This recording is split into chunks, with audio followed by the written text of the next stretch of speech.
여러분, 오늘은 좀 제목을 좀 강하게 지어봤습니다. 위기 때 나를 버릴 것들의 목숨을 거는 이유 라는 제목으로 말씀을 나눠보려고 합니다. 본문은 요한복음 10장 10절에서 15절 말씀입니다. 우리 너무 잘 아는 말씀인데 함께 나눠보도록 하겠습니다. 우리는 내 삶을 안전하게 지켜줄 거라 믿는 것들을 향해 엄청난 시간과 에너지를 투자합니다. 솔직히 고백하자면 저 역시 남부럽지 않은 통장 잔고와 번듯한 직장의 타이틀, 그리고 사람들의 환호와 그리고 인정이 내 울타리를 지켜주는 튼튼한 목자라고 생각하며 쫓아다닐 때가 참 많았습니다. 하지만 인생에 진정한 위기가 쳐들어오는 순간 저는 뼈아픈 진실을 마주하게 되었습니다. 건강이 무너졌을 때, 그리고 직장을 잃어서 깊은 절망에 빠졌을 때, 내가 그토록 목매이던 돈과 명예와 인맥이 내 영혼을 지켜주지 못하더라고요. 그것들은 썰물처럼 내 곁을 빠져나가 버리더라고요. 직장이라는 든든한 백이 있을 때는 앞에서 인사를 나누던 사람들이 없어지면 연락도 끊어지는,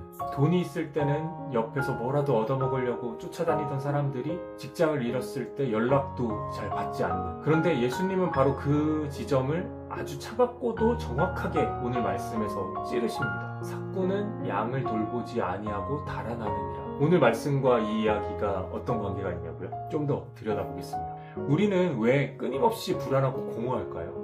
진짜 목자를 외면한 채 나를 결코 책임져주지 않을 세상의 삭군들에게 사랑을 구걸하고 있기 때문입니다. 우리는 사람들의 평판이라는 삭군, 성공이라는 삭군에게 인정받기 위해서 헛된 인정투쟁을 벌이며 소중한 생명력을 탕진하고 있습니다. 여러분, 그렇지 않나요? 이러한 삭군들의 특징은 양을 사랑하지 않는다는 것입니다. 세상의 조건들은 내가 쓸모가 있을 때만 내 곁에 머물 뿐 내 영혼의 깊은 상처나 구원에는 아무런 관심이 없습니다.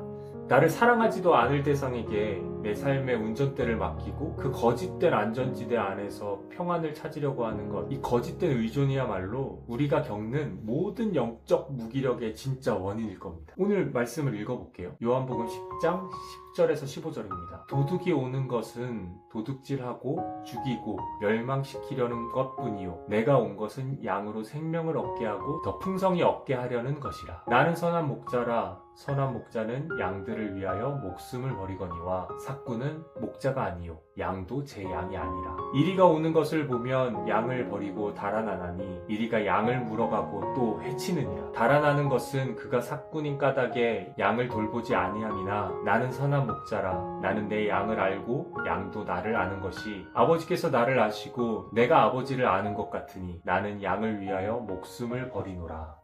오늘 성경은 우리에게 세상의 삭군들과 완전히 다른 진짜 목자의 실체를 보여주십니다. 첫 번째로 예수님은 이리에게 기꺼이 자신을 내어 던지신 선한 목자라는 사실입니다. 삭군은 이리가 오면 자기 목숨을 건지려고 도망갑니다. 하지만 선한 목자는 양을 살리기 위해 기꺼이 자신의 생명을 던집니다. 우리 주님은 십자가라는 가장 끔찍한 위기 앞에서 달아나지 않으셨습니다. 사망의 이리가 우리 영혼을 덮치려고 할 때 목자이신 예수님은 친히 우리를 대신하여 십자가에서 찢기셨습니다. 두 번째로 목숨을 건 사랑만이 우리에게 풍성한 생명을 줍니다. 요한복음 10장에서 주님은 나는 내 양을 알고 라고 할 때 쓴 이 헬라어 기노스코는 머리로 아는 지식이 아니라 가장 친밀하게 인격적인 연합을 뜻합니다. 그리고 주님은 이 사랑을 통해서 우리에게 페리소스, 즉 생존을 넘어서 물이 콸콸 넘쳐 흐르는 압도적인 풍성함을 주시겠다고 선언하십니다. 달아날 삭군을 향하던 시선을 거두고 나를 위해 생명을 버리신 분과 같이 눈을 맞출 때 우리 영혼에는 세상이 줄 수 없는 차고 넘치는 생명, 페리소스처럼 차고 넘치는 생명이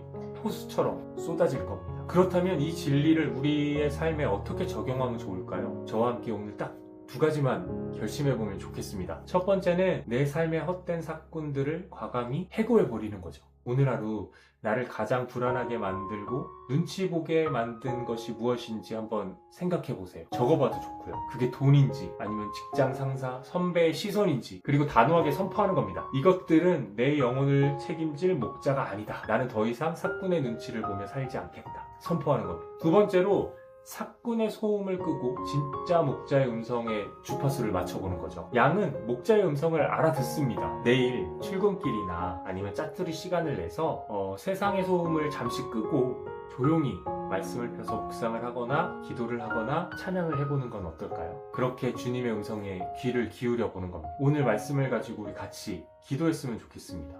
나의 선한 목자 되신 하나님, 저는 위기가 닥치면 나를 버리고 도망갈 돈과 명예와 사람들의 평판을 내 영혼의 목자로 착각하면서 사꾼들에게 사랑을 구걸하며 살았습니다. 나를 책임져 주지도 않을 거짓된 안전지대에 목매였던 헛된 인정투쟁을 회개합니다. 주님, 오늘 내 삶을 뒤흔들던 세상의 사꾼들을 단호하게 해고합니다. 이리가 달려올 때도 도망치지 않으시고 나를 위해 기꺼이 십자가에서 찢기신 진짜 목자의 품으로 돌아가려 합니다. 오늘 하루 그리고 내일 세상의 소음을 끄고 주님의 다정한 음성에 귀를 기울이게 하시고 주님과의 깊은 사귐을 통해서 내 잔이 진짜 넘치는 풍성함을 누리게 하여 주시옵소서. 나를 위해 생명을 버리신 예수님의 이름으로 기도합니다. 아멘. 당신을 위해서 목숨을 거신 그 사랑 안에 머무시길 바랍니다. 내일 다시 뵙겠습니다.